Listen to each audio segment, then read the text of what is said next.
So hi friends, welcome back to my channel Harsha vlogs. నేను మీ హర్ష. ఈరోజు అయితే ఇంకొక చిన్న ట్రిప్తో అయితే మీ ముందుకు వచ్చేసాను. ఇది ఎక్కడికో కాదు, 12 జ్యోతిర్లింగాల్లో ఒకటైన ఓంకారేశ్వర జ్యోతిర్లింగంలో అయితే మనం ఈరోజు దర్శించుకుందాం. అది ఎక్కడ ఉంటుంది, ఎలా వెళ్ళాలి, ఎక్కడ స్టే చేయాలి, ఏమేమి ప్లేసెస్ చూడాలి, మొత్తం అయితే ఈ వీడియోలో మీకు పూర్తిగా అయితే ఎక్స్ప్లెయిన్ చేస్తున్నాను. వీడియో అయితే చాలా ఇంట్రెస్టింగ్గా ఉండబోతుంది.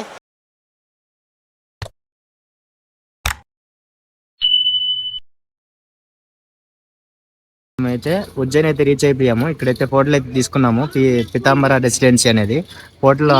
ఫోన్ నెంబర్ అయితే మీకు డిస్ప్లే చేస్తున్నాను చూడండి. మాకైతే రూము 1000 రూపీస్ పడింది. మిగతా మొత్తం డీటెయిల్స్ మీకు తర్వాత అయితే ఇస్తాను.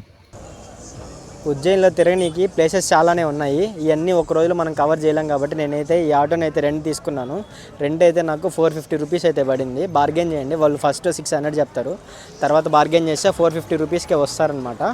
మనం ఇప్పటికే చాలా టెంపుల్స్ అయితే కవర్ చేయాలా. కవర్ చేసిన తర్వాత మనం అప్డేట్ అయితే ఇస్తాను.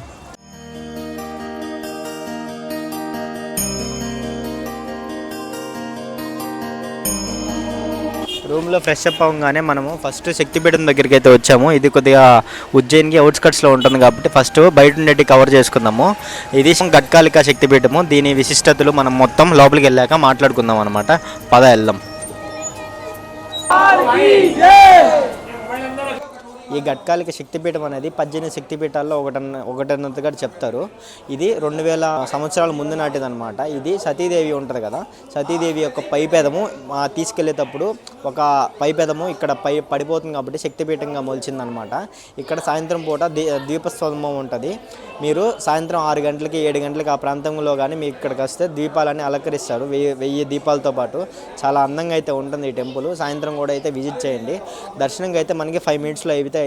శక్తిపీఠం పక్కనే మనకి గణేష్ మందిర్ అయితే ఉంటుంది. గణేష్ మందిర్ని కూడా దర్శించుకుందాం పదండి.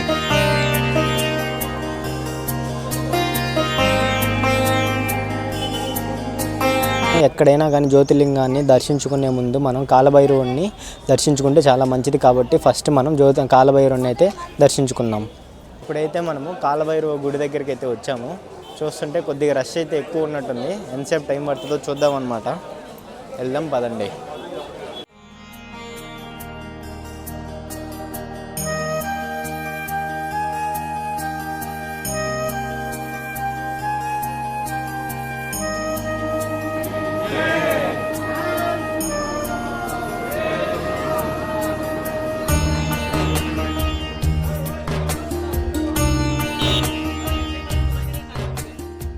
ఇప్పుడే కాలభైరవుడి దర్శనం అయితే కంప్లీట్ అయిపోయింది. నాకైతే 1 అవర్ అయితే టైం పట్టింది.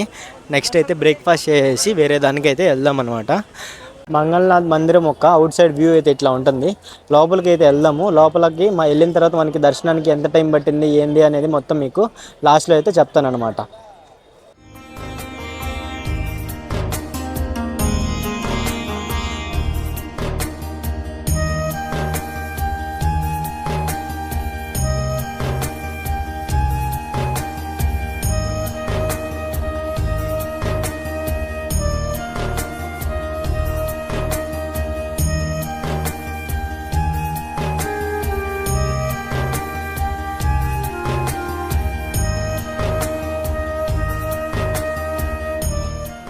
మంగళనాథ్ మందిరం దగ్గర అయితే ఉన్నామన్నమాట. ఇక్కడ ఫస్ట్ ఫ్లోర్లోకి ఎంటర్ అయితే మంగళనాథుడికి పూజలు అయితే చేస్తూ ఉంటారు. ఎవరికైనా దోష నివారణ పూజలు ఉంటాయి కదా, కుజదోషము అట్లాంటి పూజలు ఏమన్నా ఉంటే ఇక్కడ చేస్తారు. నవధాన్యాలతో పూజలు చేస్తారు. రసీదు తీసుకొని మనం ఇక్కడ పూజలు అయితే చేయించుకోవచ్చు. ఇక్కడ చాలా ఇండియాలో కల్లా ఇక్కడ చాలా ప్రసిద్ధి చెందిందనమాట. ఎవరికైనా పూజలు ఉంటే ఖచ్చితంగా దానికి మోక్షం పొందుతుందని ఇక్కడ నమ్ముతారన్నమాట. ఇప్పుడే మంగళనాథుడి మందిరంలో దర్శనం అయితే కంప్లీట్ అయిపోయింది. మాకైతే అరగంట అయితే టైం పట్టింది. ఎక్కువసేపు అయితే టైం ఏం పట్టలేదు. ఇందులో ఫస్ట్ ఫ్లోర్లో వచ్చి నేను ఇందాక చెప్పినట్టుగా మీకు పూజలన్నీ అయితే చేస్తారు. సెకండ్ ఫ్లోర్లో మనకి పైన దేవుడు అనేది ఉంటాడనమాట. అరగంటలో అయితే మీకు దర్శనం అయితే కంప్లీట్ అయిపోతుంది. దీని విశిష్టత ఏంటంటే మంగళనాథుడు అంటే అంగారకుడు, మార్స్ ప్లానెట్ అంటారు కదా, ఆ ప్లానెట్ పుట్టింది ఇక్కడే అని చెప్పి నమ్ముతారు. ఇది ఎక్కడ ఉంటుందంటే మధ్యప్రదేశ్లో ఉజ్జయిన్ దగ్గర క్షిప్రా నది ఒడ్డున అయితే ఉంటుందన్నమాట. పూర్వము శివుడు ఆ అంగారకుడికి అదే మార్స్ ప్లానెట్కి పూజలు చేస్తూ ఉండేవాడు. అందుకని దీనికి మంగళనాథ మందిరం అనేది వచ్చిందనమాట. శివుడు పూజలు చేశాడు కాబట్టి శివుడే మంగళనాథుడి రూపంలో కొలువయ్యి ఇక్కడ ప్రసిద్ధి చెందుతున్నాడు. దర్శనం అయితే చాలా బాగా జరిగింది. ఎవరికైనా కుజ దోషాలు అట్లాగే ఉన్నా ఉంటే ఇక్కడికి వచ్చి దర్శనం చేయించుకుంటే, పూజలు చేయించుకుంటే విముక్తి పొందుతుందని ఇక్కడ ప్రజల నమ్మకం అన్నమాట.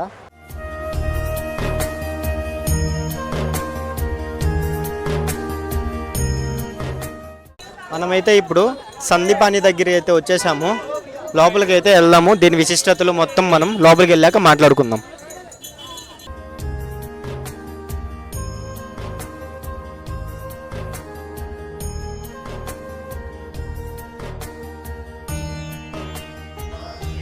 సందీపాని అంటే శ్రీకృష్ణుడు, బలరాముడు మరియు అతని సోదరుడు సుధాముడు ఇక్కడ విద్యలు నేర్చుకున్నారనమాట. మొట్టమొదట మన లోపలికి వచ్చిన తర్వాత శ్రీకృష్ణుడు 14 కళలు నేర్చుకున్న గ్యాలరీలోకి అయితే లోపలికి అయితే వెళ్ళిపోదాం.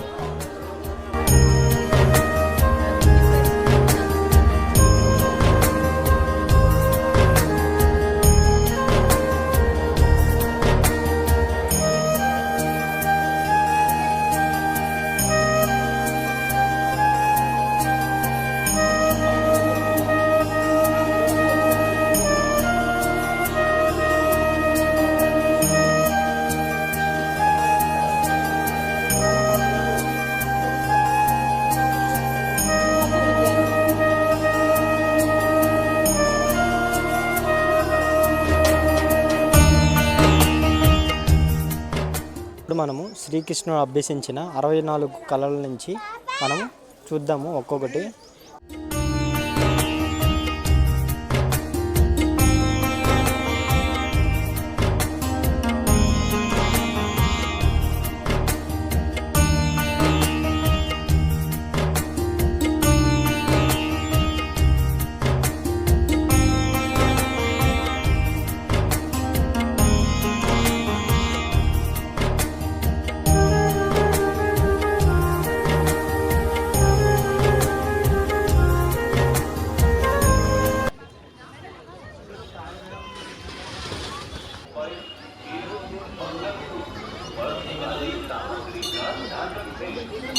ఇప్పుడైతే మనము హరసిద్ధి మాత టెంపుల్ దగ్గరికి అయితే వచ్చాము. ఇది ఎక్కడ ఉంటుందంటే సిటీ లోపలే ఉంటుందన్నమాట. మహాకాళేశ్వరుడి గుడి దగ్గరే ఉంటుందన్నమాట. లోపలికైతే వచ్చాము. మనకి ఎక్కువ టైం అయితే పడలేదు, జస్ట్ 5 మినిట్స్లో అయితే దర్శనం అయిపోయింది. లోపలికి వచ్చేసరికి లోపల సరస్వతి అమ్మవారు, మహాలక్ష్మి అమ్మవారు మధ్యలో ఎరుపు రంగులో అన్నపూర్ణ అమ్మవారంగా అయితే ఉన్నారు. పరమశివుడు సతీదేవి యొక్క దేహాన్ని తీసుకెళ్తుండగా తన కుడి మోచేయి ఇక్కడ పడిపోయినందువల్ల విక్రమాదిత్యుడు ఇక్కడ సతీదేవి యొక్క ప్రాణాన్ని ఇక్కడ విగ్రహంలో ప్రతిష్ఠించి ఇక్కడ శక్తిపూటంగా మొలిచారనమాట. ఆహ్లాదకరంగా అయితే ఉంది. అందరూ వచ్చి విజిట్ చేయండి. సాయంత్రము 6-6:30 ఆ ప్రాంతంలో ఇక్కడ దీపస్తంభం కనిపిస్తుంది కదా, 1000 దీపాలు అయితే ఉంటాయి. ఈ దీపాలని మొత్తం వెలిగించి డ్రమ్స్తో కొడతారు. చాలా ఆహ్లాదకరంగా ఉంటుంది. సాయంత్రం అయితే ఖచ్చితంగా ఇది వచ్చి విజిట్ చేద్దాము.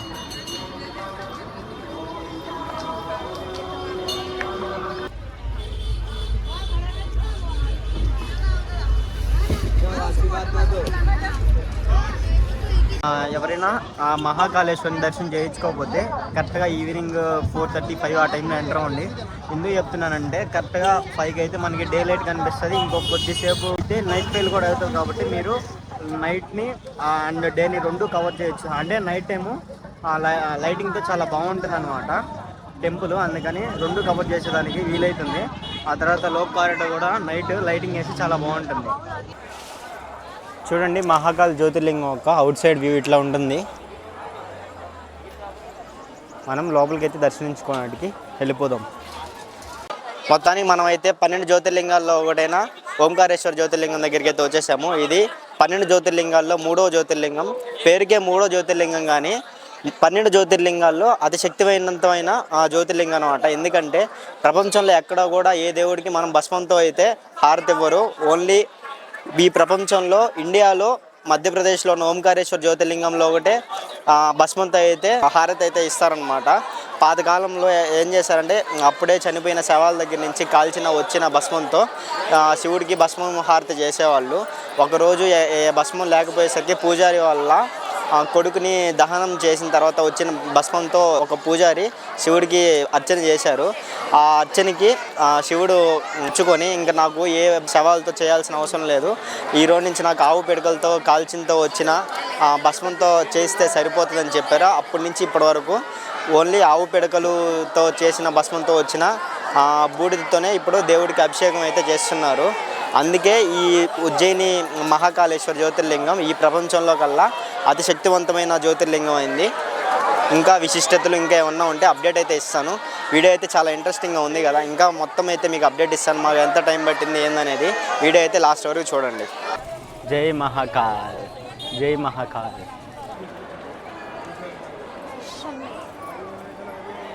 అయితే క్యూ లైన్లో అయితే ఎంటర్ అయిపోయాము జై మహాకాల్ని దర్శించుకోవడానికి.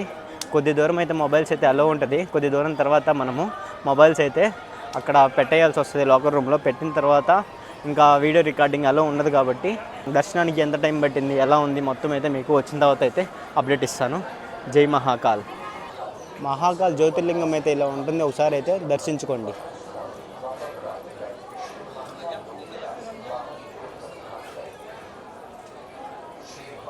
మొత్తానికి ఆ మహాకాలుడి దర్శనం అయితే నాకు కంప్లీట్ అయిపోయింది.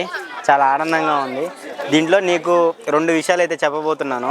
2 హింట్స్ అయితే ఇస్తానన్నమాట. ఫస్ట్ థింగ్, మొబైల్స్ అలో లేదంటారు, కాకపోతే లోపలికి వెళ్ళిన తర్వాత మీరు మొబైల్స్ అయితే వాడుకోవచ్చు. జస్ట్ సెక్యూరిటీ పాయింట్ దగ్గర తప్పించుకోండి. లోపలికి వెళ్ళిన తర్వాత చాలామంది యూజ్ చేస్తుంటారు, తప్పేం కాదు, చాలామంది అయితే యూజ్ చేస్తుంటారు. సో సెకండ్ పాయింట్ మీకు ఏం చెప్పాలనుకున్నా అంటే క్యూ గురించి. ఏదైతే మీకు క్యూ అని చెప్తారో, ఏదైతే ఫ్రీగా వెళ్ళిపోతుందో దాంట్లో అయితే వెళ్ళకండి.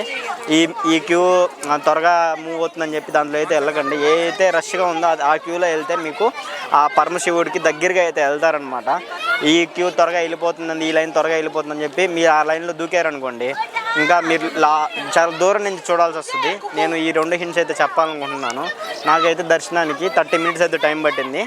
లగేజ్ అండ్ మొబైల్స్ కౌంటర్లో ఇవ్వడానికి 10 మినిట్స్ అయితే టైం పట్టింది. అండ్ దర్శనానికి తొందరగానే కంప్లీట్ అయిపోయింది. నెక్స్ట్ అయితే నేను హరిసిద్ధి మాత టెంపుల్కి అయితే వెళ్దాము. అక్కడ దీపస్తంభం ఉంది కదా, 1000 దీపాలతో అలంకరిస్తారు. అక్కడికి వెళ్ళిన తర్వాత మనం అప్డేట్ అయితే ఇస్తాను.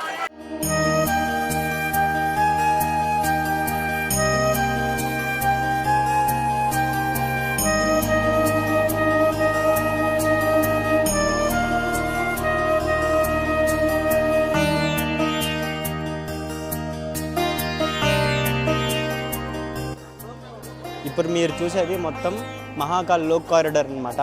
ఈ మధ్య recently constructed by Narendra Modi. ఇది మొత్తం 2 కిలోమీటర్స్ అయితే ఉంటుంది. ఈవినింగ్ టైం కానీ వస్తే మీకు లైటింగ్తో చాలా అందంగా అయితే ఉంటుంది.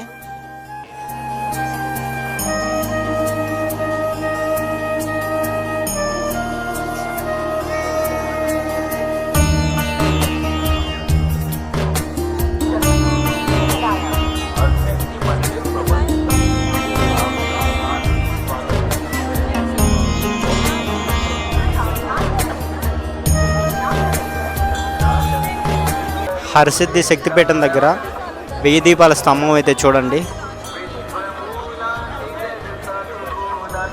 ఈవినింగ్ 6:30కి అయితే స్టార్ట్ చేస్తారు. మీరు త్వరగా అయితే వచ్చేస్తే డ్రమ్స్ మరియు ఆ హారతి వెలిగించేది అయితే మీరు చూడొచ్చు. లాస్ట్ ప్లేస్ అయిన రామ్ఘాట్ దగ్గరికి అయితే వచ్చేసాము. ఇక్కడ శిప్రానాథ్కి అయితే హారతి ఇస్తారో చూడండి.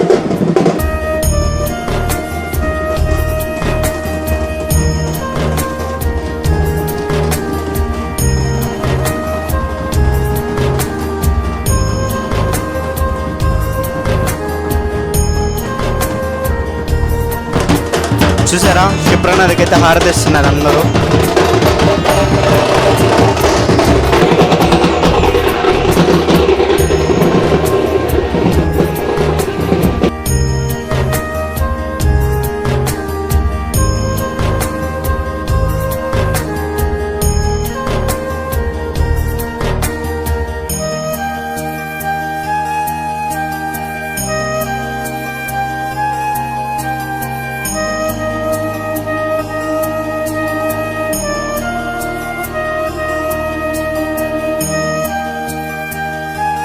జై మహాకాల్, జై మహాకాల్.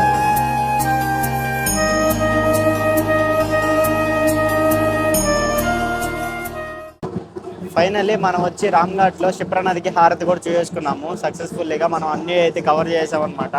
2 శక్తిపీఠాలు, కాలభైరవ టెంపుల్, నెక్స్ట్ మహాకాల్, ఆ తర్వాత రామ్ఘాట్, ఆ తర్వాత రామ్ మందిర్, అన్నీ కూడా ఏది కూడా వదలకుండా అన్నీ అయితే కవర్ చేశాము.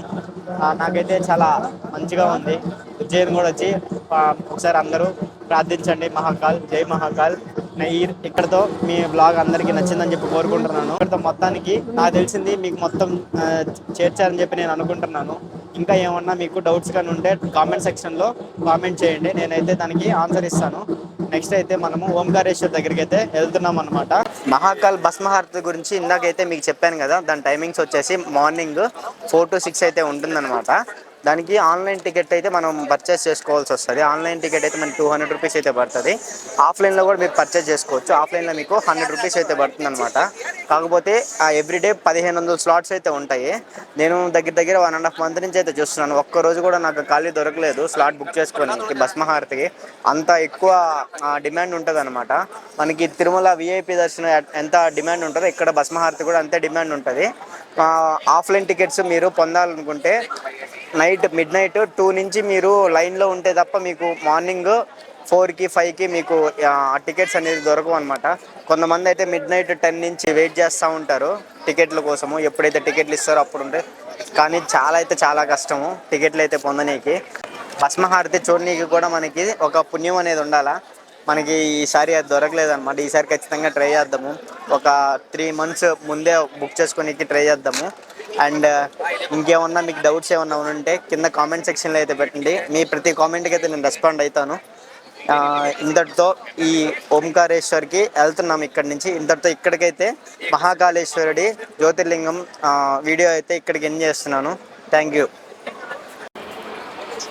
ఫైనల్గా మనమైతే బడ్జెట్ గురించి అయితే మాట్లాడుకుందాము. మన తెలుగు స్టేట్స్ దగ్గర నుంచి ఉజ్జయిన్ రానికి మనకి జైపూర్ ఎక్స్ప్రెస్ అనేది ఉంటుందన్నమాట.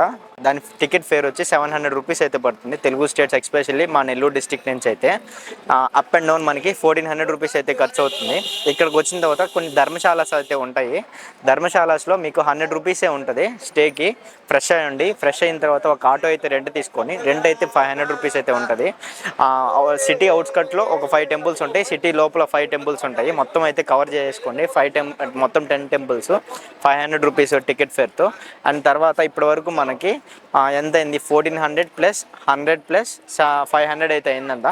ఇంకా ఒక 500 ఎక్స్ట్రా వేసుకున్న ఫుడ్కి అండ్ అదర్ ఎక్స్పెన్సెస్కి 2500లో అయితే మనకి ఉజ్జయిన్ ట్రిప్ అయితే కంప్లీట్ అయిపోతుంది మన తెలుగు స్టేట్స్ దగ్గర నుంచి. నెక్స్ట్ ఇంకా 500 ఇంకో 600 కానీ ఎక్స్ట్రా పెట్టుకోగలరు అనుకుంటే నెక్స్ట్ మనకి ఇక్కడ 150 కిలోమీటర్స్ దూరంలో ఓంకారేశ్వర్ జ్యోతిర్లింగం అనేది ఉంది. అది కూడా కవర్ చేసుకుంటే మీకు 3000 లోపలే 2 జ్యోతిర్లింగాలు అయితే కవర్ అయిపోతాయి. అక్కడ కూడా బడ్జెట్ ఎంత అవుతుందో నేను ఎస్టిమేషన్ మొత్తం ప్లాన్ అయితే చెప్తాను, చూడండి. Thank you. గుడ్ మార్నింగ్ అందరికి. ఈరోజు మన డే ఆఫ్ జర్నీలో ఇది డే 2 అనమాట. ఈరోజు మనము ఉజ్జయిన్ నుంచి ఓంకారేశ్వర్కి అయితే వెళ్తాం అనమాట. ఎలా వెళ్ళాలి, ఎంత టైం పడుతుంది, ఎంత బడ్జెట్ అవుతుంది. ఉజ్జయిన్ దగ్గర నుంచి ఓంకారేశ్వర్కి వెళ్ళడానికి మనకి 2 ఆప్షన్స్ అయితే ఉన్నాయి. ఫస్ట్ థింగ్ అయితే బస్సు, నెక్స్ట్ థింగ్ అయితే ట్రైన్ అనమాట. ఉజ్జయిన్ నుంచి ఓంకారేశ్వర్కి వెళ్ళడానికి బస్సు, ఏసీ బస్సు అయితే 320 రూపీస్ అయితే పడుతుంది. నాన్ ఏసీ బస్ అయితే 240 రూపీస్ అయితే పడుతుంది. ఒకవేళ బస్సెస్ అన్ని ఫుల్ అయిపోయి సీట్స్ మనకి లేదు అనుకుంటే, అవైలబిలిటీ లేదనుకుంటే సెకండ్ ఆప్షన్ వచ్చి ట్రైన్ అనమాట. మనం ఉజ్జయిన్ జంక్షన్ నుంచి ఇండోర్ జంక్షన్ కి అయితే వెళ్తాము. టికెట్ వచ్చి 150 రూపీస్ అయితే పడుతుంది స్లీపర్ క్లాస్. జర్నీ వచ్చి 2 hours పడుతుంది. మళ్ళా మనం ఇండోర్ దగ్గర నుంచి ఓంకారేశ్వర్కి అయితే వెళ్లాల్సి వస్తుంది. ఓంకారేశ్వర్కి 1 to 1.5 hours అయితే పడుతుంది. అది 100 రూపీస్ అయితే పడుతుంది. ఈ రెండు కూడా కొద్దిగా సఫికేటింగ్ అనిపిస్తే ఇంకా మీరు ఎక్స్ట్రా బడ్జెట్ పెట్టుకోగలరు అనుకుంటే టాక్సీ అయితే ఉంటది. టాక్సీ అప్ అండ్ డౌన్ మీరు మాట్లాడుకుంటే 3,300 అట్లా ఉంటది. లేదు ఓన్లీ అప్ అయితే 300. షేరింగ్ కూడా ఉంటుంది. షేరింగ్ అయితే 800 రూపీస్ అయితే పడుతుంది మీకు. ఇది నెక్స్ట్ అప్డేట్ మీకు ఓంకారేశ్వర్కి వెళ్ళిన తర్వాత అయితే ఇస్తాను. మీకు ఏమన్నా బస్ డీటెయిల్స్ అట్లాగా ట్రైన్ డీటెయిల్స్ ఏమన్నా కావాలంటే డిస్క్రిప్షన్ లో కామెంట్ చేయండి. నేనైతే మీకు రెస్పాండ్ అయిపోయి కామెంట్ లో నుంచి మీకు ఆన్సర్ తెలుపుతాను.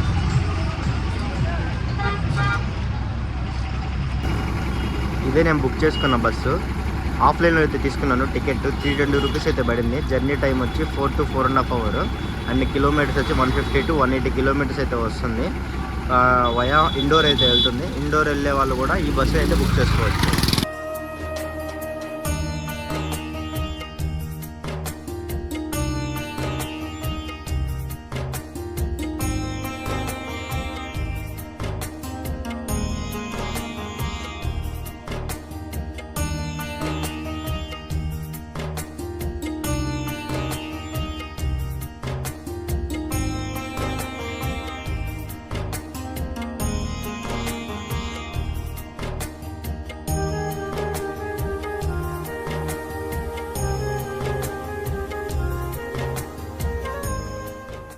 ఇప్పుడు మనం అయితే బోటింగ్ అయితే వెళ్తున్నాము. పర్ హెడ్ 150 రూపీస్ అయితే ఛార్జ్ చేశారు.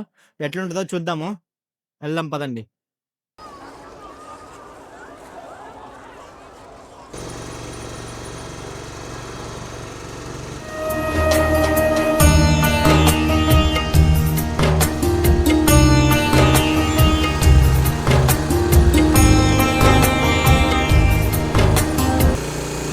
దర్శనంకి అయితే చాలా లేట్ అవుతుంది. 4 to 5 అవర్స్ పైన అయితే పడుతుంది అనమాట.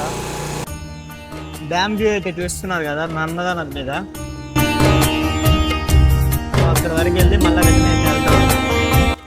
దీని మొత్తానికి 150 రూపీస్ అయితే ఛార్జ్ చేస్తారు.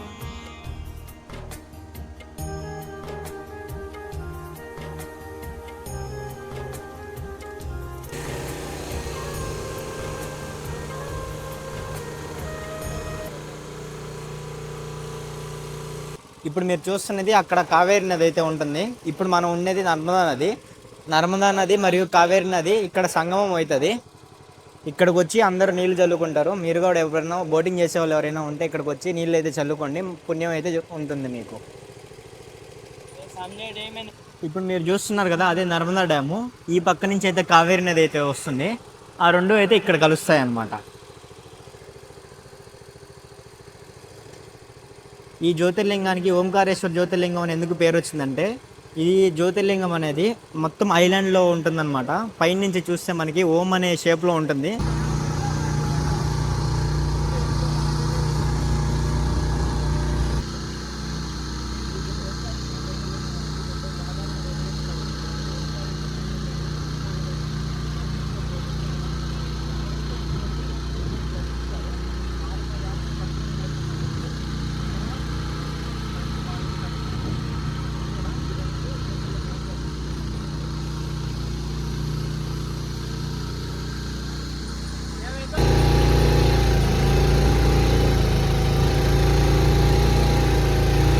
पूरा क्लीन है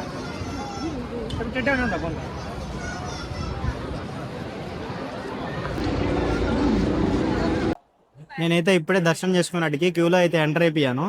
మనం క్యూలో ఎంటర్ అయిన తర్వాత దేవుడిని దర్శనం చేసుకున్నట్టుకి దగ్గర దగ్గర 5 ఫ్లోర్స్ అయితే పైకి ఎక్కాలన్నమాట. పైకి ఎక్కాక దర్శనం చేసుకొని మీకు అప్డేట్స్ అయితే ఇస్తాను ఎంత టైం అయితే పట్టింది మనకని. ఈరోజు సండే వీకెండ్ కాబట్టి చాలా అయితే రష్ ఉంది. చూద్దాం ఎంత టైం పడుతుందో.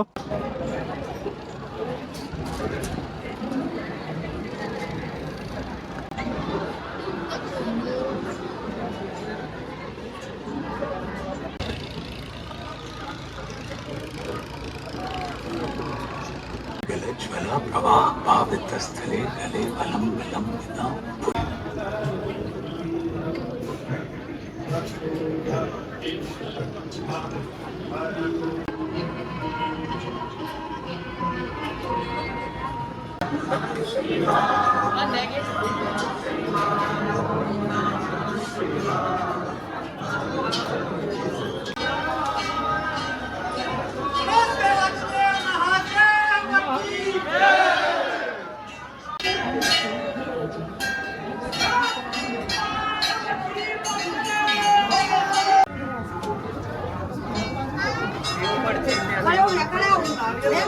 ఇప్పుడే దర్శనం అయితే కంప్లీట్ అయిపోయింది. ఇంకా నేను గర్భగుడి లోపలైతే ఉన్నాను. మనకి దర్శనానికి 2.5 hours అయితే పట్టింది. ఇప్పుడు మనము మమలేశ్వర గుడికి అయితే వెళ్ళిపోదాం పదండి. మమలేశ్వర జ్యోతిర్లింగం ఒక అవుట్ సైడ్ వ్యూ అయితే ఇట్లా ఉంటుంది. లోపలికి అయితే వెళ్ళి దర్శనం చేసుకుందాం పదండి.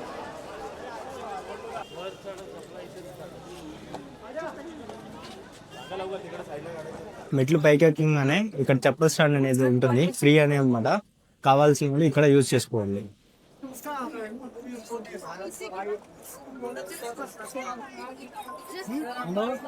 టెంపుల్ లోపలికి మొబైల్స్ అనేది అలా ఉందన్నమాట. పర్లేదు, మనం లోపలికి తీసుకెళ్ళచ్చు. ఇప్పుడు లోపలికి అయితే వెళ్ళిపోతాము. దర్శనంకి ఎంత టైం పట్టింది ఏంటి అనేది మొత్తం మీకు వచ్చాక అప్డేట్ అయితే ఇస్తాను. ఇప్పుడే మమలేశ్వర దర్శనం అయితే పూర్తి చేసుకున్నాము. మమలేశ్వరుడి జ్యోతిర్లింగము ఓంకారేశ్వర్ల జ్యోతిర్లింగం సగంలో భావిస్తాము. మమలేశ్వర జ్యోతిర్లింగం, ఓంకారేశ్వర జ్యోతిర్లింగం ఈ రెండు జ్యోతిర్లింగాలు మనం దర్శించుకుంటేనే ఇక్కడ యాత్ర అనేది పూర్తయినట్టు పెద్దలు చెప్తారు. అందుకే మనము మమలేశ్వర జ్యోతిర్లింగం కూడా దర్శించుకున్నాము. నాకైతే 1.5 గంట అయితే పట్టింది సమయము.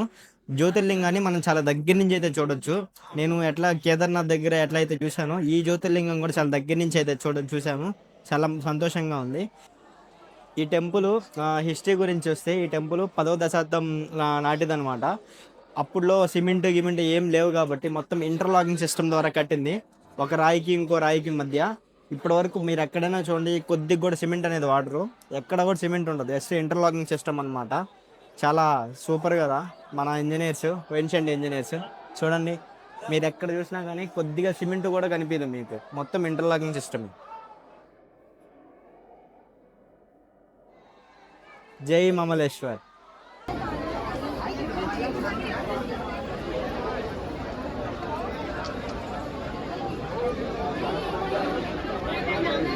मी आली नसती म्हणे, म्हटलं माहित आहे.